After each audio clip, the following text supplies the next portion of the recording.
ഭാര്യയെ അകത്ത് കയറ്റുമോ? കയറ്റിയോ? കയറി കഴിഞ്ഞാൽ എന്താ കുഴപ്പം? ഒന്നും ഉണ്ടാവില്ലേ? ആ ഭർത്താവിന്റെ പണി തീർന്നിട്ടുണ്ടാവും. കാരണം ഡോക്ടറെ ഒന്ന് അങ്ങോട്ട് നോക്കൂ, ഒന്ന് നോക്കൂ ഡോക്ടറെ. അതിൻ്റെ ഇടയിൽ ഏതെങ്കിലും നേരമാമൻ കട്ട് ചെയ്തിട്ടുണ്ടാവും. ആണോ? ആകെ പരിഭ്രമം ഉണ്ടാക്കി, വെപ്രാളം ഉണ്ടാക്കി, അസ്വസ്ഥത ഉണ്ടാക്കി. അവരുടെ ഫോക്കസ് മുഴുവൻ മിക്കവാറും ഈ ആക്സിഡന്റ് നടക്കുന്നതിന് എന്താ കാര്യം? ഭാര്യയും ഭർത്താവും പോയി എവിടെയെങ്കിലും തട്ടിയിട്ടുണ്ടാവും. കാരണം ഒരാൾ ഡ്രൈവ് ചെയ്യുമ്പോൾ മറ്റാൾ എന്തെങ്കിലും നോക്കും, അവിടെ നോക്കി നോക്കും, ആൾ കൊണ്ടിടിച്ചിട്ടുണ്ടാവും. ഒരു കൂൾ മൈൻഡ് അല്ല എങ്കിൽ കൂടെ അല്ലെങ്കിൽ എവിടെയെങ്കിലും കൊണ്ടുപോയി ആ തട്ടിയിട്ടുണ്ടാവും, ഉറപ്പാണ്. കാരണം മനസ്സിനെ ഒന്ന് കൂൾ ഡൗൺ ചെയ്യാൻ പറ്റാത്തൊരു ഒരു ഒരു ലൈഫില് എന്തെങ്കിലും അബദ്ധങ്ങൾ ഉണ്ടായിക്കൊണ്ടിരിക്കും. അതുകൊണ്ട് ഈ പറഞ്ഞത് എത്ര സത്യമാണ് ഭഗവാൻ. എല്ലാം ഞാൻ എന്ന് വിചാരിക്കേണ്ട കാര്യമില്ല. ഇപ്പൊ എനിക്ക് ഞാനെന്ന് പറയണമെങ്കിൽ എന്തെല്ലാം ഫംഗ്ഷൻ ഇതിൻ്റെ അകത്ത് നടക്കണം. രാവിലെ എണീറ്റിട്ട് നിങ്ങൾ നോക്കുക, ഞാൻ എണീക്കണം എന്നുണ്ടെങ്കിൽ ഞാനല്ല എണീറ്റത്. നിങ്ങൾ രാവിലെ എണീറ്റിട്ടുണ്ടോ? സ്വാമി, ഞങ്ങളൊക്കെ ബാംഗ്ലൂരിലാണ്.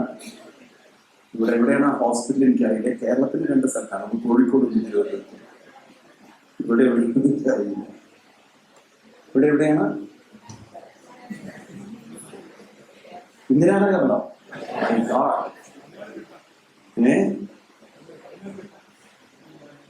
എവിടെയാണ്? എന്താണ് ഹോസ്പിറ്റലിന്റെ പേര്? നല്ല ഹോസ്പിറ്റലാണ്. ബോംബെയിലും അത് തന്നെയാണ്, അവിടുത്തെ തന്നെയാണ്. അപ്പോ നമ്മളൊക്കെ വിചാരിച്ചിരിക്കുന്നത് നമ്മളാണ് രാവിലെ എണീക്കുന്നത്. നിങ്ങളാണ് രാവിലെ എണീക്കുന്നത്? നിങ്ങൾ എത്ര പേര് രാവിലെ എണീക്കാറുണ്ട്? കഴിയും. രാവിലെ എത്ര പേര് എണീക്കാറുണ്ട്? നിങ്ങളാരും എണീക്കാറില്ല. നിങ്ങളാരും രാവിലെ എണീക്കാറില്ല. നിങ്ങൾക്ക് മനസ്സിലായില്ലേ ഞാൻ പറഞ്ഞത്? നിങ്ങൾ എണീക്കുന്നത് only after your mind. When it wakes up, then you say, I woke up. ആ മൈൻഡ് വേക്കപ്പ് ചെയ്യുന്നത്, അതിനെ വേക്കപ്പ് ചെയ്യുന്നത് നിങ്ങളല്ല. ആണോ? കമാൺ. ഇനി രാത്രി നിങ്ങൾ കിടന്നോ? You are not getting to sleep. നിങ്ങൾ ലൈൻ മാത്രമേ ലൈൻഡാണ്. ഉറങ്ങുന്നത് നിങ്ങളല്ല. ആണോ? ഉറക്കുന്നത് നിങ്ങളല്ല. ഉറക്കുന്നത് നിങ്ങളല്ല. ആണോ? നിങ്ങൾ അറിയുന്നില്ല ഏത് പോയിന്റിലാണ് നിങ്ങളുടെ മൈൻഡ് കംപ്ലീറ്റ്ലി ഉറക്കത്തിലേക്ക് പോയി. You don't know. You are just sleeping. ആണോ? You don't know what time you are waking up. Only after the mind wakes up then you say I woke. അതുവരെ നിങ്ങൾക്ക് യാതൊരു ഐഡിയ ഇല്ല. ശരിയാണ്? കമൺ. അപ്പൊ അത് നോക്കിയാൽ തന്നെ നമുക്ക് മനസ്സിലാവില്ല. It is not me. there is a power, there is an energy. Whether you call ആത്മാ, ബ്രഹ്മം, എന്ത് വേണമെങ്കിലും വിളിച്ചോ, പക്ഷെ there is an energy. ആ ഒരു ശക്തി കൊണ്ടാണ് നമ്മൾ എണീറ്റിരിക്കുന്നത്. ഈ ഹിന്ദു മതത്തില് പരമാത്മ എന്നൊരു വാക്ക് പറയാൻ കാരണം, ആത്മ എന്നൊരു വാക്ക് പറയാൻ കാരണം, നമ്മൾ അതിൻ്റെ ഒരു ഇന്റർപ്രിട്ടേഷൻ നോക്കുകയാണെങ്കിൽ ഈ 3 അക്ഷരങ്ങൾ ചേർന്നിട്ടാണ് ആത്മ. ഇത് ഇതര മതങ്ങൾക്ക് എത്ര മനസ്സിലാക്കുന്നത് എനിക്കറിയില്ല. നമ്മുടെ ഋഷിവര്യന്മാർ ആത്മ എന്നതുകൊണ്ട് അർത്ഥമാക്കിയത്, ആ എന്ന് പറഞ്ഞാൽ ആവിർഭവതി, മനസ്സ് ഉണരുന്നതിനെയാണ് ആ എന്ന് representation. When the mind wakes up, you are coming to the world. And ta means തിഷ്ഠതി, മൈൻഡ് നിലനിൽക്കുക, അതായത് മൈൻഡ് ഉണർന്നിരിക്കുന്ന അവസ്ഥ. And finally, ma means നീളതി, മൈൻഡ് കംപ്ലീറ്റ്ലി ഡിസോൾവ്. ഏതൊരു എനർജിയാണോ മൈൻഡിനെ വേക്കപ്പ് ചെയ്ത്, മൈൻഡിനെ സസ്റ്റെയിൻ ചെയ്ത്, മൈൻഡിനെ കംപ്ലീറ്റ് ഡിസോൾവ് ചെയ്യുന്നത്, ആ ആത്മാവിനെ വിളിക്കുന്നത് പരമാത്മ. അതുകൊണ്ടാണ് ഹിന്ദു മതത്തിൽ പരമാത്മ, മനസ്സിനെ ജീവാത്മ, ഈ 2 വാക്കുകൾ വെച്ചത്. അപ്പൊ മനസ്സ് ഉണർന്നു വരുന്നതിന്റെ പിന്നിലൊരു ഹൈ എനർജി ഉണ്ടെങ്കിൽ, ആ ഒരു എനർജിയുടെ ശക്തി. പിന്നെ നമ്മൾ നോക്കുക, ഹാർട്ട് ഫങ്ഷൻ ചെയ്യിക്കുന്നത് ഞാനല്ല, ഒന്നും ലങ്സ് ഫങ്ഷൻ ചെയ്യിക്കുന്നത് ഞാനല്ല, ഒന്നും ഞാനല്ല. ആണോ? പിന്നെ എവിടെ ഞാൻ ഇതൊക്കെ ചെയ്യുന്നു, ഞാൻ ഞാൻ എന്നൊരു ക്രെഡിറ്റ് എടുക്കാനുള്ളത്? ഒരു സറണ്ടറിങ് ആറ്റിറ്റ്യൂഡ് വേണ്ടേ? അപ്പൊ നമ്മൾ ജോബിനെ നമ്മൾ നോക്കേണ്ടത്, എനിക്കൊരു ദൈവികമായ ഓപ്പർച്യൂണിറ്റി കിട്ടി, Now I have to face it, I have to do it, I have to manage it. അതിൽ ഞാൻ ഇടയ്ക്ക് വരേണ്ട കാര്യമില്ല. ഈ ഞാൻ വരുന്നിടത്താണ് നമ്മളെല്ലാവരും ഡിസ്റ്റർബ്ഡ് ആണ്. ഇപ്പൊ ഞാൻ എന്ന് പറയുന്നതിന്റെ ഒരു ഓണർഷിപ്പ് എടുക്കുന്നതിന് കാരണം, ഈ ഞാൻ അറിയുന്നില്ല ഞാനൊരു ഒരുപാട് ഫങ്ഷന്റെ ഒരു പാർട്ട് മാത്രമാണ്, അല്ലെ? മനസ്സുണർന്നതിന് ശേഷം ഞാൻ വരുന്നുള്ളൂ. ആണോ? ആണോ അല്ലയോ? അപ്പൊ അതിന്റെ ഒരു പാർട്ട് മാത്രമേ ഉള്ളൂ. പിന്നെ ഈ ശരീരത്തിലുള്ള ഹാർട്ട് ഫങ്ഷൻ ചെയ്യിക്കുന്നതോ, ലങ്സ് ഫങ്ഷൻ ചെയ്യിക്കുന്നതോ, ഫുഡ് അബ്സോർബ് ചെയ്യുന്നതോ അല്ലെങ്കിൽ ഡൈജസ്റ്റ് ചെയ്യുന്നതോ, ഞാൻ എൻ്റെ ബ്ലഡിനെ സർക്കുലേറ്റ് ചെയ്യുന്നതോ ഒന്നും ഞാനല്ല ചെയ്യുന്നത്. ആണോ? കമോൺ, ഒരുപാട് ആക്ടിവിറ്റി ശരീരത്തിൽ ഒരു ഇൻഫിനിറ്റ് എനർജിയുടെ സാന്നിധ്യത്തിൽ നടക്കുമെങ്കിൽ ഞാൻ അതിന്റെ ഒരു പാർട്ട്. അതാണ് കൃഷ്ണൻ അർജുനോട് 11-ാം അധ്യായത്തിൽ പറഞ്ഞു, നിമിത്തമാത്രം. നീ ഒരു നിമിത്തം മാത്രം. അപ്പൊ ഐക്ക് ഒരുപാട് ഫോക്കസ് കൊടുക്കേണ്ട കാര്യമില്ല. അപ്പൊ നമ്മൾ പഠിക്കേണ്ടത്, ഈ ഐ ഡ്രോപ്പ് ചെയ്താൽ ജീവിതം കുറേ റിലാക്സ് ആവും. പക്ഷെ ഏറ്റവും പ്രയാസകരമാണ് ഏത്? ഐ ഡ്രോപ്പ് ചെയ്യാൻ. ഐ ഡ്രോപ്പ് ചെയ്യാൻ വളരെ പ്രയാസമാണ്. മനസ്സിലായില്ലേ? ഇന്നിപ്പോൾ ഐ ലൈനറും മറ്റും ഇതൊക്കെ വരുന്ന കാലമാണ്. അതൊക്കെ നമുക്ക് ഡ്രോപ്പ് ചെയ്യാം. പക്ഷെ ഏത് ഡ്രോപ്പ് ചെയ്യാൻ പറ്റില്ല? ഐ ഡ്രോപ്പ് ചെയ്യാൻ പറ്റില്ല. ഈ ഐ ഡ്രോപ്പ് ചെയ്യാൻ എന്നതൊരു വലിയൊരു അറ്റൻഷൻ കൊടുത്താൽ നമുക്ക് മനസ്സിലാവും ലൈഫിനെ കുറെ ഈസിയായിട്ട്. പക്ഷേ ഐ ഡ്രോപ്പ് ചെയ്യാന്നൊക്കെ പറയുന്നത് നിങ്ങൾ എളുപ്പം വിചാരിക്കരുത് ഇതൊക്കെ പറ്റുന്ന. ഞാൻ പറഞ്ഞേ, unless and until we develop the mind to face something, I drop ചെയ്യാം എന്നതൊക്കെ വെറും ഒരു വാക്കുകളാണ്. അപ്പൊ നമ്മളൊരു മെച്യൂരിറ്റിയിലേക്ക് വരാനുണ്ട്. ഐ ഡ്രോപ്പ് ചെയ്യുക എന്ന് പറഞ്ഞാൽ don't take it, you can drop the I and you should not drop the I. itself has to get dropped. നമ്മളൊരു മെച്യൂരിറ്റിയുടെ ഹൈ ലെവലിലേക്ക് വരുമ്പോൾ ഐ തന്നെ ഡ്രോപ്പ്ഡ് ആവും. അപ്പൊ നമ്മുടെ ഒരു എയിം അതായിരിക്കണം. നമ്മുടെ മൈൻഡിനെ മെച്യൂർഡാക്കി വരും തോറും രാമകൃഷ്ണ പരമഹംസർ പറയും, നിങ്ങൾ ചില ഈ ഫ്രൂട്ട്സ്, ഇപ്പൊ നമ്മൾ മാങ്ങ പറിക്കാൻ കയറുന്ന കാര്യമില്ല, ഇപ്പൊ തേങ്ങ നിങ്ങൾ പറിക്കാൻ കയറുന്ന കാര്യമില്ല, അതുപോലെ ഊഴച്ചക്ക എന്ന് പറഞ്ഞ സാധനം കയറി പറക്കേണ്ട കാര്യമില്ല. കാരണം അത് കുറേ കഴിഞ്ഞാൽ പഴുത്ത് അതിന്റെ ഐ ഡ്രോപ്പ് ചെയ്യും. പിന്നെ അവിടെ ഹോൾഡ് ചെയ്ത് നിൽക്കില്ല. അതുവരെ അത് ഹോൾഡ് അങ്ങനെ പിടിച്ചു നിൽക്കും, ഞാൻ വിട്ടില്ല. ഇതുപോലെ നമ്മളും പിടിച്ചു നിൽക്കുന്നതിന് കാരണം നമ്മുടെ ഉള്ളിലൊരു മെച്യൂരിറ്റി ഫ്രൂട്ട് വരാനുണ്ട്. ഇപ്പൊ നമ്മൾ കച്ചയാണ്, ഇനി അത് പക്കയാവണം. എവിടെ? ഈ മൈൻഡിലൊരു പക്കയാവാൻ. അത് പക്കയായി കഴിഞ്ഞാൽ, പഴുത്തായി കഴിഞ്ഞാൽ ഈ ഐ താനെ ഡ്രോപ്പ് ചെയ്യും. നിങ്ങൾ ഉറങ്ങുന്ന സമയത്ത് നോക്കിയില്ല. അപ്പൊ നമ്മൾ ഉറങ്ങുന്ന സമയത്ത് ആദ്യമൊക്കെ നമ്മളൊരു ബലം പിടിച്ചിട്ട് ഉറങ്ങാൻ നോക്കും. കുറെ കഴിഞ്ഞാൽ ഐ താനെ ഡ്രോപ്പ് ആവും. നിങ്ങൾ എത്ര ബലം പിടിക്കുന്നു നിങ്ങൾക്ക് അത്ര ഉറങ്ങാൻ പറ്റില്ല. എത്ര നിങ്ങൾ ആ ബലം വിടുന്നു അത്ര എളുപ്പത്തിൽ. ആർക്കാണ് പെട്ടെന്ന് സ്ലീപ്പിലേക്ക് പോകാൻ പറ്റാത്തത്? ബലം പിടിക്കുന്നവർക്കാണ്. ഈ ബലം പിടിക്കാതിരിക്കാൻ എന്താ വഴി? അതിനെ ഡ്രോപ്പ് ചെയ്യാനുള്ളൊരു പരിശീലനം. ചിലരങ്ങനെ ഇപ്പൊ ഒരുപാട് ടെക്നിക്കുകളൊക്കെ ഡെവലപ്പ് ചെയ്യുന്നുണ്ട്. ഒരുപാട് എന്താണ് ഇപ്പൊ ഈ easy way to put to sleep എന്നൊക്കെ പറയും. അങ്ങനെയുള്ള ടൈറ്റിൽ എവിടെ പോകണു? അതൊക്കെ ബോഡി മസിൽസ് ലൂസ് ആക്കാന്നല്ലാതെ ഐ ഡ്രോപ്പ് ചെയ്യാൻ എളുപ്പമല്ല. ഐ ഡ്രോപ്പ് ചെയ്യാൻ അത്ര അതിങ്ങനെ ഈ നമ്മൾ കണ്ടില്ലേ, ഇപ്പൊ ഇവിടെ വേസ്റ്റ് ഒക്കെ എടുക്കുന്ന ഏതാണ് വെഹിക്കിൾ ഉണ്ടല്ലോ, ട്രാക്ടർ. ഈ ട്രാക്ടർ ഓൺ ചെയ്തിട്ട് അവർ പോയി കഴിഞ്ഞാൽ അതിന്റെ സൗണ്ട് എങ്ങനെ ഇരിക്കും? അതുപോലെയാണ് നമ്മൾ രാത്രി കിടക്കാതിരിക്കുന്നത്. അടുത്തിരിക്കുന്നവർക്ക് കേൾക്കാൻ പറ്റില്ല എന്ന് മാത്രം. ഇതിനുള്ളിൽ കിടന്ന് കടന്നടിക്കുക. അപ്പൊ അത് ഡ്രോപ്പ് ആവണമെങ്കിൽ അതിനൊരു സിസ്റ്റമാറ്റിക് ആയിട്ടുള്ള പരിശീലനം ആവശ്യമുണ്ട്. Life is so beautiful. നമ്മളൊന്ന് ട്രെയിൻ ചെയ്ത് വെക്കുകയാണെങ്കിൽ വളരെ പെർഫെക്റ്റ്ലി നമുക്ക് ലൈഫിൽ സ്മൂത്ത്ലി നമുക്ക് ഒരു പ്രശ്നം. അതുകൊണ്ട് അർജുന, അകൃത ബുദ്ധി. അകൃതം എന്ന് പറഞ്ഞാൽ if you think that the mind, ഒന്നും ചെയ്യാതെ, അതായത് ഒരു തരത്തിലുള്ള ട്രെയിനിങ് കൊടുക്കാതെ നീ ജീവിച്ചു കഴിഞ്ഞാൽ നിനക്കെല്ലാം നീ വിചാരിക്കുന്ന പോലെ ആവും എന്നൊരിക്കലും വിചാരിക്കും. ദുർമതികളാണ് അങ്ങനെ വിചാരിക്കുന്നത്. ലൈഫിൽ നിന്ന് ഒരിക്കലും എസ്കേപ്പ് ചെയ്തുകൊണ്ട് നിന്റെ മൈൻഡ് ഒരിക്കലും പെർഫെക്റ്റ് ആവാൻ പോകുന്നില്ല. അതുകൊണ്ട് നമ്മൾ ഇവിടെയും മനസ്സിലാക്കണം, നമ്മൾ ഒരിക്കലും ലൈഫിൽ നിന്ന് പുറകോട്ട് പോകരുത്. എന്ത് പ്രശ്നമുണ്ടെങ്കിലും അതിനെ നമ്മൾ ഫേസ് ചെയ്യണം, എന്ത് തന്നെ. അതായത് പുറകോട്ട് പോകരുത് പറഞ്ഞാൽ അതിൽ പാനിക് ആയതുകൊണ്ടോ കംപ്ലൈന്റ് പറഞ്ഞുകൊണ്ടോ ഡിസ്റ്റർബ്ഡ് ആയതുകൊണ്ടോ യാതൊരു കാര്യമില്ല. ലൈഫ് എന്ന് പറയുന്നത് അത്ര സ്മൂത്ത് ആയിട്ട് എല്ലാം ഒരു ഈസി വേയില് നമുക്ക് ലൈഫിനെ കാണാൻ സാധിക്കണം. ചിലർ ഇന്നിപ്പോ ഒരു സോഷ്യൽ സിസ്റ്റത്തിൽ എല്ലാവരും ലൈഫിനെ ഈസി ആയിട്ട് കാണുന്നവരാണ്, കുറച്ചുകൂടി മെച്ചുവേർഡാണ്. പക്ഷേ അതൊരു സൊസൈറ്റിയിൽ ഷോ കാണിക്കാൻ വേണ്ടി മാത്രമാണ്, മറ്റുള്ളവരെ കാണിക്കാൻ വേണ്ടി പോകും. പക്ഷെ ഉള്ളിൻ്റെ നമുക്കറിയാം ഒരു വെല്ലിലാണ് കിടക്കുന്നതെന്ന്. പുറത്ത് നമ്മൾ വെല്ലാണെന്ന് പറഞ്ഞാലും ഉള്ളിൽ വേറെ വെല്ലിലാണത്. കാരണം അത്ര സ്മൂത്ത് അല്ലത്. ആണോ?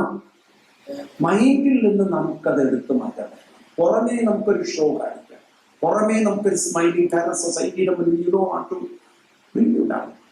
ഇപ്പൊ എല്ലാവരും ചോദിക്കുമ്പോൾ നമ്മൾ എങ്ങനെയുണ്ടെന്നൊക്കെ ചോദിച്ചു കഴിഞ്ഞാൽ ഗോയിങ് വെൽ.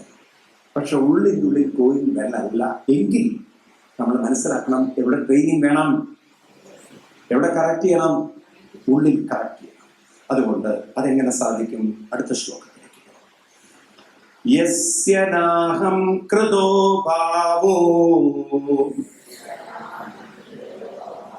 ബുദ്ധിർയസ്യ ന ലിപ്യതേ ഹത്വാ വിസയിമാൻ ലോകാൻ ഹന്തീന നിബധ്യതേ. യസ്യ നാഹം കൃതോ ഭാവോ ബുദ്ധിർയസ്യ ന ലിപ്യതേ ഹത്വാ വിസയിമാൻ ലോകാൻ നഹന്തീന നിബധ്യതേ. ഈ ശ്ലോകം വളരെ കെയർഫുള്ളി വായിച്ചില്ലെങ്കിൽ യു മേ മിസ്അണ്ടർസ്റ്റാൻഡ്. കാരണം കൃഷ്ണൻ പറയുന്നത് ഇമാൻ ലോകാൻ ഹത്വ, ഇവൻ ഈ ലോകത്തിലുള്ളവരെ മുഴുവൻ, ഇമാൻ ലോകാൻ ലോകത്തിലുള്ളവരെ മുഴുവൻ, ഹത്വ ഹത്വ ഹത്വ കൊല്ലുക. Even if you kill the whole people in this world. ആളുകൾ ചെയ്തോ, കൃഷ്ണൻ ഇപ്പൊ എന്താ പറയുന്നത്? ഈ ലോകത്തിലുള്ളവരെ മുഴുവൻ കൊല്ലാനാണോ അർജുനോട് പറയുന്നത്? അതൊരു പ്രയോഗം പറയുകയാണ്, അല്ലാതെ അർജുനോട് ഒരു ഇൻസ്ട്രക്ഷൻ കൊടുക്കുകയല്ല. ഈ ലോകത്തിലുള്ളവരെ മുഴുവൻ ഹത്വാപി, ആ പി എന്നുള്ള വാക്കുകൊണ്ട് പറയുന്നത് അങ്ങനെ കൊന്നാൽ പോലും, even if you kill the whole the people of the whole world നീ ഒരിക്കലും അവരെ കൊന്നാൽ പോലും നീ ഒരിക്കലും ഹനിക്കപ്പെടുന്നില്ല. നീ ഒരിക്കലും അതൊന്നും നിന്നെ മാനസികമായി ഒരിക്കലും തളർത്തുന്നില്ല. ഇതൊരു ടെററിസ്റ്റ് മൈൻഡ് ഉണ്ടാക്കില്ല കൃഷ്ണൻ. ആ മൈൻഡിലും കൊല്ലുന്നതിനൊരു വിഷമല്ല. ടെററിസ്റ്റുകൾക്കും മറ്റുള്ളവരെ കൊല്ലുന്നതിൽ യാതൊരു ക്ഷയമില്ല. അവരങ്ങനെ ഷൂട്ട് ചെയ്യുന്നു. അവരെ മൈൻഡ് മുഴുവൻ ക്രഞ്ച്, അവരെ മൈൻഡ് മുഴുവൻ ഡിസ്റ്റർബ്ഡാണ്, അവരെ മൈൻഡ് മുഴുവൻ അപ്സെറ്റാണ്. കാരണം they have no good life. അപ്പൊ അവര് മറ്റുള്ളവരുടെയും ലൈഫിനെ ഡിസ്റ്റർബ് ചെയ്യും. മനസ്സിലായില്ല? അവരുടെ ലൈഫ് ഡിസ്റ്റർബ്ഡ് ആണ്. അപ്പൊ disturbed mind always disturbs others. ഇവിടെ കൃഷ്ണൻ പറയുന്നത്, അർജുന, അഹംകൃത ഭാവമുണ്ടാകും, സ്വാർത്ഥ ഭാവമില്ല. നേരത്തെ പറഞ്ഞില്ലേ കഴിഞ്ഞ ക്ലാസ്സിലൊക്കെ, ഒരു ഡിസ്റ്റർബൻസ് ഇല്ലാതെ, ഒരു സെൽഫിഷ്നെസ് ഇല്ലാതെ, ഒരു അപ്സെറ്റ്നെസ് ഇല്ലാതെ, അങ്ങനെ മൈൻഡ് ഒരിക്കലും ഡിസ്റ്റർബ്ഡ് ആവാതെ ആരാണോ അവരുടെ കൃതം ഭാവം, അവരുടെ കർമ്മങ്ങളെല്ലാം ചെയ്യുന്നത്, ബുദ്ധിർയസ്യ ന ലിപ്യതേ, അവരെ മൈൻഡ് ഒന്നിനും ഒട്ടിപ്പിടിക്കുന്നില്ല, അവരെ മൈൻഡ് ഒന്നിലും ഡിസ്റ്റർബ്ഡ് ആകുന്നില്ല. അങ്ങനെയുള്ളവർ കൊന്നാൽ പോലും അവരെ അതൊന്നും ബാധിക്കില്ല. അപ്പൊ നമ്മളെ സംബന്ധിച്ച് ജീവിതത്തിൽ ഇത് മനസ്സിലാക്കേണ്ടത് ഇങ്ങനെയാണ്. എപ്പോഴൊക്കെ മൈൻഡ് അപ്സെറ്റ് ആവുന്നുണ്ടോ, എവിടെയൊക്കെ മൈൻഡ് അപ്സെറ്റ് ആവുന്നുണ്ടോ, അപ്പോഴൊക്കെ നമ്മൾ വിഷ്വലൈസ് ചെയ്യുന്നത് ഒരു വെറ്റ് ബേർഡിനെ നിങ്ങൾ മനസ്സിലാക്കണം. നമ്മുടെ മൈൻഡിൽ ചില ഇമാജിനേഷൻസ് വെച്ചാൽ നിങ്ങൾ കണ്ടു കാണും, ഈ മഴയൊക്കെ പെയ്തു കഴിഞ്ഞാൽ പക്ഷികളൊക്കെ ഇങ്ങനെ തെറ്റായി. പക്ഷെ ആ മഴ കഴിയുന്നതോടുകൂടി വാട്ട് ദേ ഡു, അതതിന്റെ വിങ്സ് ഒക്കെ ഒന്ന് സ്പ്രെഡ് ചെയ്ത് ഒന്ന് ഷെയ്ക്ക് ചെയ്ത് കഴിഞ്ഞാൽ അതുപോലെ നമുക്ക് നമ്മുടെ ജീവിതത്തെ കാണാൻ പറ്റിയിരിക്കും. ചിലപ്പോൾ ദേഷ്യം വരും, ചിലപ്പോൾ അപ്സെറ്റ് ആവും, ചിലപ്പോൾ ഡിസ്റ്റർബ്ഡ് ആവും, ചിലപ്പോൾ നമുക്ക് ഒരിക്കലും അക്കോമഡേറ്റ് ചെയ്യാൻ അഡ്ജസ്റ്റ് ചെയ്യാൻ പറ്റില്ല. ചിലരുടെ way of thinking, way of presentation, way of doing things. പക്ഷെ എവിടെ ഫോക്കസ് ചെയ്യണം? എവിടെ ഫോക്കസ് ചെയ്യണം? സ്ക്രീനിലേക്ക് നോക്കണം. എവിടെ നോക്കരുത്? ആ സിനിമയിലേക്ക് നോക്കണം. ആ സിനിമയിലേക്ക് നോക്കിക്കഴിഞ്ഞാൽ ഏത് പോയി? സ്ക്രീൻ പോയി. സ്ക്രീനും സിനിമയും ഒന്നാവാൻ അനുവദിക്കരുത്. ആ സ്ക്രീനിലേക്ക് ശ്രദ്ധിച്ച് ആ സ്ക്രീനിനെ ഒന്ന് ഷെയ്ക്ക് ചെയ്യും. അങ്ങനെ നമുക്ക് ഡ്രോപ്പ് ചെയ്യാൻ ഒരു കഴിവ് നേടിക്കഴിഞ്ഞാൽ ഒന്നും നിബദ്ധത നമ്മളെ ഒന്നും ബാധിക്കില്ല. ഈ ഒരു കഴിവ് നമ്മുടെ എയിം അതായിരിക്കണം. ഏത്? ഒരു പക്ഷിയെ എഴുതില്ല. പക്ഷി എഴുതിയിരുന്നോ? പക്ഷിയെ തീരുക പറഞ്ഞാൽ ഒരു പക്ഷി എപ്രകാരമാണോ, ഒരു ബേർഡ് എപ്രകാരമാണോ തെറ്റായി കഴിഞ്ഞാൽ അതങ്ങനെ ഷെയ്ക്ക് ചെയ്ത് അതിന്റെ ശരീരത്തിലെ എല്ലാ വെള്ളവും പുറത്ത് വിട്ട് നിങ്ങൾ നോക്കുക. അടുത്ത നിമിഷം ആ പക്ഷിയെ കാണുമ്പോൾ അത് വളരെ ഫ്രഷാണ്. നമ്മളാണ് നനഞ്ഞു വരുന്നെങ്കിലോ പക്ഷി നമ്മുടെ വ്യത്യാസം. Just imagine about ourself. നമ്മളാണ് വരുന്നെങ്കിലോ ആ മഴയെ ചീത്ത പറഞ്ഞ്, കുട എടുക്കാത്തതിനും തരാത്തതിനും മറ്റുള്ളവരെ ചീത്ത പറഞ്ഞ് എല്ലാം ഡിസ്റ്റർബ്ഡ് ആയിട്ടായിരിക്കും നമ്മൾ വരുന്നത്, അല്ലേ? പിന്നെ അത് കഴിഞ്ഞാൽ ആ നിമിഷം മുതൽ പനി പിടിച്ചിട്ടുണ്ടാകും. പക്ഷിക്ക് അങ്ങനെ വല്ല വിചാരം ഉണ്ടാവുമോ? അതിന് ആ ഒരു സ്കില്ലുണ്ട്. ഏത്? അതിനാരും പഠിപ്പിച്ചു കൊടുത്തില്ല. പക്ഷെ അതിനറിയാം അതിന്റെ ശരീരത്തിലെ വെള്ളം മുഴുവൻ കംപ്ലീറ്റ്ലി ഡ്രോപ്പ് ചെയ്യും. കാരണം അതിലുള്ള ഓയിൽ കണ്ടന്റ് ആ ഒരു അതിന്റെ ഫെദറിലുള്ള ഒരു ഓയിലി ഒരു ഫെദർ ആയതുകൊണ്ട് അതിനെ ഡ്രോപ്പ് ചെയ്യാൻ പറ്റും. കൃഷ്ണൻ നമുക്ക് തന്നിരിക്കുന്ന ഒരു എക്സാമ്പിൾ ഉണ്ട്. ഇതുപോലെ വെള്ളം വീണാലും അബ്സോർബ് ചെയ്യാത്ത ഒരു ഫ്ലവറിനെ കുറിച്ച്, ലീഫിനെ കുറിച്ച് ഏതെങ്കിലും ഒരു ശ്ലോകത്തിൽ ഓർമ്മയുണ്ടോ? ഏതാണത്? പത്മപത്ര ഇവാംബസ. ഏതാണ്? പത്മപത്ര ഇവാംബസ. ഇതുപോലെ താമരയുടെ ഇല പോലെ എല്ലാം വെള്ളത്തിൽ ഇരിക്കുമ്പോഴും വെള്ളം അതിലേക്ക് അബ്സോർബ് ചെയ്യാൻ പറ്റും. ഇതുപോലെ നമ്മുടെ മൈൻഡിനെ നമുക്കൊരു പത്മപത്രമായി, ഒരു പക്ഷിയായിട്ടും ഒക്കെ കാണാൻ സാധിച്ച് അതിനെ ഒന്ന് ഷെയ്ക്ക് ചെയ്യാൻ പറ്റിയാൽ, എന്ന് വെച്ചിട്ട് തലവേദന വരുമ്പോൾ ഷെയ്ക്ക് ചെയ്താൽ തലവേദന പോകുന്നില്ല. ഒരു പ്രോബ്ലം വരുമ്പോൾ തല ഷെയ്ക്ക് ചെയ്താൽ പോകുന്നല്ല പറയുന്നത്. ആ ഉള്ളിലുള്ള തോട്ട്സിനെയാണ് ഷെയ്ക്ക് ചെയ്യേണ്ടത്. മനസ്സിലായില്ല? തല ഷെയ്ക്ക് ചെയ്ത് പിന്നെ ഗീത പറഞ്ഞത് ഷെയ്ക്ക് ചെയ്താൽ പോകുന്നത്. അങ്ങനെ ഷെയ്ക്ക് ചെയ്താൽ മറ്റുള്ളവർക്ക് മനസ്സിലാവും എന്തോ ചില സ്പെല്ലിംഗ് മിസ്റ്റേക്ക് സംഭവിച്ചിട്ടുണ്ട്. ഗീത പഠിച്ചിട്ട് നട്ടോ ബോൾട്ടുകളൊക്കെ യൂസ് ചെയ്യേണ്ടത്. തലയെല്ലാം ഷെയ്ക്ക് ചെയ്യുന്നത്. ഷെയ്ക്ക് ചെയ്യേണ്ടത് തോട്ട്സുകളെ ഷെയ്ക്ക് ചെയ്യാൻ പറ്റുകയാണെങ്കിൽ നിബദ്ധതയെ ഒന്നും ബന്ധിക്കുകയില്ല, ഒന്നും നമ്മളെ അലട്ടില്ല.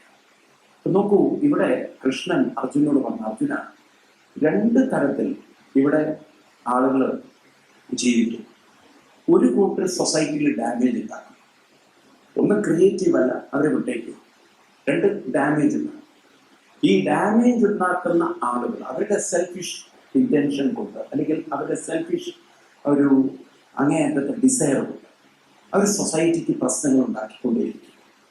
അത്തരം പ്രശ്നങ്ങൾ ഉണ്ടാക്കുന്നവരെ നിന്നെ പോലുള്ളവർ ഇഗ്നോർ ചെയ്യും. ആ സൊസൈറ്റി പ്രശ്നം ഉണ്ടാക്കുന്നവരെ നമ്മൾ എപ്രകാരമാണോ we take one thorn to take out the other thorn, അപ്പൊ അതിന് 2 ത്രോണും നമ്മൾ ത്രോയിക്കട്ടെ, അല്ലേ? പണ്ടൊക്കെ നിങ്ങൾക്ക് അറിയില്ല, നിങ്ങളൊക്കെ ഗ്രാമങ്ങളിലൊക്കെ കാലിലൊക്കെ മുള്ളു കുത്തി കഴിഞ്ഞാൽ അതൊന്നും ഈ സേഫ്റ്റി പിന്നെ കിട്ടാനാവില്ല. അപ്പൊ എന്താ ചെയ്യാ? നല്ല എന്തും മുള്ളായി പറയും, കടാരം മുള്ളാകും. നിങ്ങളാരും കണ്ടിട്ടോ? സ്ട്രോങ് ആയിട്ടുള്ള നീളത്തിലുള്ള കറുത്തൊരു മുള്ളുണ്ട്, കെട്ടുന്നത് ആരെങ്കിലും? അതിന്റെ ഫ്രൂട്ട്സ് നല്ല ചെറിയ കുഞ്ഞു പഴമാണ്, നല്ല സ്വീറ്റ് ആയിട്ടുള്ള പഴം ഉണ്ടാകും.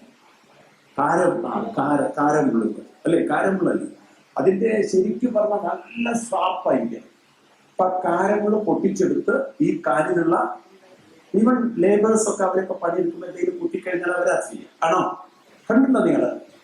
ഒരു മുള്ളു കൊണ്ട് വേറെ മുള്ളുണ്ട്. കൃഷ്ണൻ ഈ ഭാഗവത്തിൽ പറയും, ഇത് 1-ാം സ്കന്ധത്തിൽ വരെയുള്ള കണ്ടകം കണ്ടകേനേവ, ഒന്നിനെ മറ്റൊന്നു കൊണ്ടെടുക്കുന്നത്. അപ്പൊ നോക്കൂ, ഈ സൊസൈറ്റിയിൽ 2 ഗ്രൂപ്പാണ്. ഒരു ഗ്രൂപ്പ് സെയിം മുള്ളാണ് എടുക്കുന്നത്, പക്ഷെ ഡാമേജ് ദ ലിവിങ് സെൽസ്, നല്ല സെൽസിനെ അവർ നശിപ്പിക്കുക. ഈ ഒരു മുള്ള് സെൽസിൽ വന്നത് thorn, when it pierces into the body, it disturbs other cells. Now we are taking another thorn to take out the earlier one. ഇവിടെ കൗരവന്മാർ ചെയ്തിരിക്കുന്നത് ഒരു സൊസൈറ്റിയുടെ ലൈഫിലേക്ക് ഒരു നല്ല അവരുടെ ആ സെൽഫിഷ്നെസ് ഇൻജക്ട് ചെയ്യും.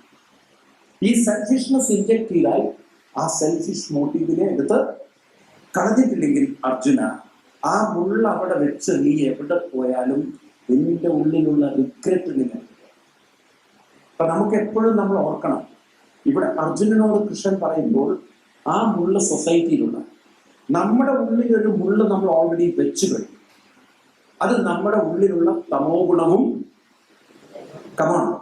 രജോഗുണവും.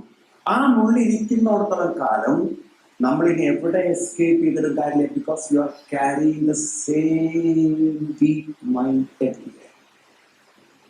അത് നിങ്ങൾ മരിച്ചാലും നെക്സ്റ്റ് ലൈഫിലും അത് കണ്ടിന്യൂ ചെയ്യും. അപ്പൊ അതുകൊണ്ട് ആ ഒരു മുള്ള് ഇവിടുന്ന് എടുത്തു കളഞ്ഞാൽ നമുക്ക് അടുത്ത റെവല്യൂഷനിലെങ്കിലും നമുക്ക് കുറേ കൂടി മെച്ചുവേർഡ് ആയിട്ടുള്ള പോസിറ്റീവ് ആയിട്ടുള്ള സ്ട്രോങ് ആയിട്ടുള്ളൊരു കാര്യം. ഇവിടുന്ന് എസ്കേപ്സ് ഇല്ല, ഇവിടുന്ന് ആർക്കും എസ്കേപ്പ് ചെയ്യാൻ പറ്റില്ല. neither energy can be created nor it can be destroyed. This is a fundamental physics, fundamental science. So we are also the same energy. So where is the destruction? So whatever has created, or whatever has you made it, created in the sense you made it, you have to carry the same.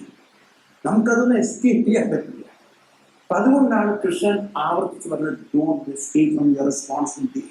ഇവിടുന്ന് എങ്ങോട്ടും ഓടിപ്പോയിട്ട് ഒരു കാര്യമില്ല. ഞാൻ എൻ്റെ ജീവിതം, എൻ്റെ ഫ്ലാറ്റിൽ, എൻ്റെ പട്ടി, എൻ്റെ കാടിൽ ഞാൻ ജീവിച്ചു. പക്ഷേ നിങ്ങൾ എത്രമാത്രം അങ്ങനെ ലൈഫ് നയിക്കുന്നോ, ഈ കംഫർട്ടിൽ ജീവിക്കുന്നോ, നാളെ ഇതിലും ടഫസ്റ്റ് ആയിട്ടുള്ള സിറ്റുവേഷനെ ഫേസ് ചെയ്യേണ്ടത്. ഇരുന്ന് കൊലാപ്സ് ആവാം, ഇരുന്ന് കരയാം, ഇരുന്ന് വിഷമിക്കാൻ, മനസ്സിലാവുണ്ടല്ലോ.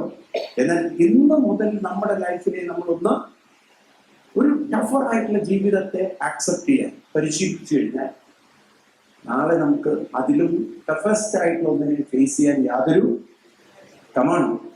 ഒരു പ്രയാസം, മനസ്സിലാവുണ്ടല്ലോ. അതുകൊണ്ടാണ് അർജുനോട് പറഞ്ഞത്, അർജുന, നീ എത്രമാത്രം ഈ അഹംകൃത ഭാവം വിട്ടുകൊണ്ട് ഞാനാണ് ഇതെല്ലാം ചെയ്യുന്നത്, എനിക്ക് എൻ്റെ ജീവിതം ഇതാണ്, ഞാനൊന്നും ചെയ്യല്ല, രാവിലെ എണീക്കുന്നത് എന്തിനാണ് രാവിലെ എല്ലാവരും എനിക്ക് വന്നിരിക്കുന്ന കർത്തവ്യത്തെ ഞാൻ ക്രിയേറ്റ് ചെയ്യും, ഓരോ കാര്യങ്ങളും ഞാൻ എൻജോയ് ചെയ്ത് ചെയ്യും. അങ്ങനെ ഒരു ജീവിതത്തിലൂടെ ഞാൻ കടന്നു പോവാൻ പരിശീലിച്ചു കഴിഞ്ഞാൽ, ഇതൊരു ജീവിതശീലമായി കഴിഞ്ഞാൽ, അങ്ങനെ ഒരു മൈൻഡ് നമ്മളിൽ ഡെവലപ്പ് ചെയ്യുമ്പോൾ ലേറ്റർ ഓൺ ആ മെച്യൂരിറ്റി നമ്മളിൽ വളരെ ഒരു നാച്ചുറലി ഡെവലപ്പ് ചെയ്ത് കഴിഞ്ഞാൽ, ഇനീഷ്യലി നമ്മൾ അതിനു വേണ്ടി കുറച്ച് വർക്കൗട്ട് ചെയ്യണം. കുറെ കഴിഞ്ഞാൽ നമ്മളും അതും ഇതങ്ങോട്ട് ഒരു സെറ്റിംഗ് വരും. ആ സെറ്റിങ്സ് വന്നു കഴിഞ്ഞാൽ, ഇപ്പൊ നിങ്ങൾ ഡ്രൈവിംഗ് ലൈസൻസ് എടുക്കുന്ന പോലെ ഇനീഷ്യലി നിങ്ങൾ അവിടെ ഇവിടെയൊക്കെ നോക്കണം, ഗിയർ എവിടെ, ക്ലച്ച് എവിടെ, ബ്രേക്ക് എവിടെ, ഒരു ബോധമില്ല. അതിൻ്റെ ഇടയിൽ അപ്പുറത്തെ സ്കൂട്ടുകാരൻ വരും, നിങ്ങൾ സൈഡാക്കും, ആകെ ഡിസ്റ്റർബ്ഡ് ആണ്. ഒരു ഡ്രൈവിംഗ് ലൈസൻസ് എടുത്ത് നിങ്ങൾ, അതുകൊണ്ടാണ് എഴുതുന്നത് എന്തിനു വേണ്ടിയിട്ടാണ്? മറ്റുള്ളവരുടെ ഓർമ്മയ്ക്കാണ്. നിങ്ങൾക്ക് വേണമെങ്കിൽ മാറിക്കോളൂ. കാരണം എനിക്ക് അത്ര ഉറപ്പില്ല ഇത് എവിടെയാണുള്ളത്, മനസ്സിലായി? ഇത് എവിടെയാണ് ഈ സാധനങ്ങൾ കിടക്കുന്നത്, I don't know much. So please take care of your body. അപ്പൊ നിങ്ങൾ ഡ്രൈവിംഗ് ലൈസൻസ് എടുക്കും. ലേണിംഗ് എന്നാണ് പറയാൻ, പക്ഷേ it's a reminding for others to take care of your body. കാരണം I don't know exactly where it is, what it is. പക്ഷെ കുറേ ദിവസം നിങ്ങൾ നോക്കൂ, ഇനീഷ്യലി ഡ്രൈവിംഗ് പഠിച്ചവർ ഒരു ഓപ്പൺ ഗ്രൗണ്ടിൽ പോയിട്ടാണ് പഠിക്കുക, ആണോ? നിങ്ങൾ ആരെങ്കിലും ഈ മറ്റേ HAL ഈ ഫേസ് 2 പോയിട്ട് വണ്ടി ഓടിച്ചിട്ടുണ്ട്? ആദ്യം ആർക്കും തരില്ല. കാരണം നിങ്ങൾ ആ വണ്ടി കേടുവരിച്ചിട്ടുണ്ടാവും. അപ്പൊ ഇനീഷ്യലി നമ്മളിങ്ങനെ ഒരു ഓപ്പൺ സ്ഥലത്തൊക്കെ പോയി പരിശീലിച്ച് പിന്നെ നമ്മൾ ഏറ്റവും ട്രാഫിക് ഉള്ള സ്ഥലത്തൂടെ, അതും അങ്ങേറ്റത്തെ ക്യാവോസ് ഉള്ള സ്ഥലം, അത് ഇന്ത്യയിൽ ട്രാഫിക് ഇത് ഈ ഡ്രൈവിംഗ് പഠിച്ചവരുണ്ടല്ലോ, പിന്നെ ഈ ഭൂമിയിൽ എവിടെ വേണമെങ്കിൽ പോവാം. അതുകൊണ്ടാണ് ലോകത്തിൽ ഈവൻ സ്പേസിൽ പോലും പോവാൻ യോഗ്യരായിട്ടുള്ള ഇന്ത്യക്കാരാണ്. കാരണം ഇത്രയും ഒരു വേഴ്സ് സിറ്റുവേഷനിൽ നിങ്ങൾ നോക്കൂ, എന്താ വണ്ടി അവിടെ കൊണ്ടുവയ്ക്കുമ്പോൾ സ്കൂട്ടറുകാരൻ മുകളിൽ കൂടെ പോകും. ഇങ്ങനെയൊക്കെ ഫ്ലൈ ചെയ്തൊക്കെ പോകാനുള്ള കഴിവ് നമ്മുടെ ഇന്ത്യക്കാർക്ക് മാത്രമേ ഉള്ളൂ. ഇവൻ ഇതിൻ്റെ ഉള്ളിൽ കൂടെ ഞങ്ങൾ പണ്ട് പഠിക്കുന്ന സമയത്ത് പറയും, കോഴിക്കോട്, ഞാൻ കാലിക്കറ്റിലാണ് പഠിച്ചത്, അപ്പൊ അവിടെ നിങ്ങൾ SM സ്ട്രീറ്റിൽ കേട്ടിട്ടുണ്ടോ? കാലിക്കറ്റിൽ വളരെ ഏറ്റവും തിരക്കുള്ള സ്ട്രീറ്റാണ്. അപ്പൊ ഞങ്ങൾ എപ്പോഴും പറയും കാല് രണ്ടും ചേർത്ത് വെച്ച് നടക്കണം. കാരണം ലേസർ സ്പേസ് കിട്ടിക്കഴിഞ്ഞാൽ സ്കൂട്ടറുകാരൻ പോയിട്ടുണ്ടാവും കൂടെ. കാരണം അത്ര എക്സ്പേർട്ട് ആയിട്ടുള്ള ആളുകളാണ്. എന്ന് പറഞ്ഞ പോലെ ഈ തരം ക്യാവോസിനെ മാനേജ് ചെയ്യാൻ പറ്റുന്നവർക്ക് പിന്നെ ഡ്രൈവിംഗ് ഒരു പേടിയാണോ? പേടിയുണ്ടോ? പറയൂ. എന്നാൽ തീരെ അത്ര ഒരു ഇത് പരിചയമില്ലാത്ത ഒരാള് വളരെ സൂക്ഷിച്ച് അങ്ങനെ പോകുന്നവർക്ക് എന്തും വണ്ടി എടുക്കാൻ പേടിയാണ്. അയ്യോ, അവിടെ ട്രാഫിക് എന്ന് പറയുമ്പോൾ തന്നെ ഇവിടെ ബ്രേക്ക് ഇടാൻ തുടങ്ങി.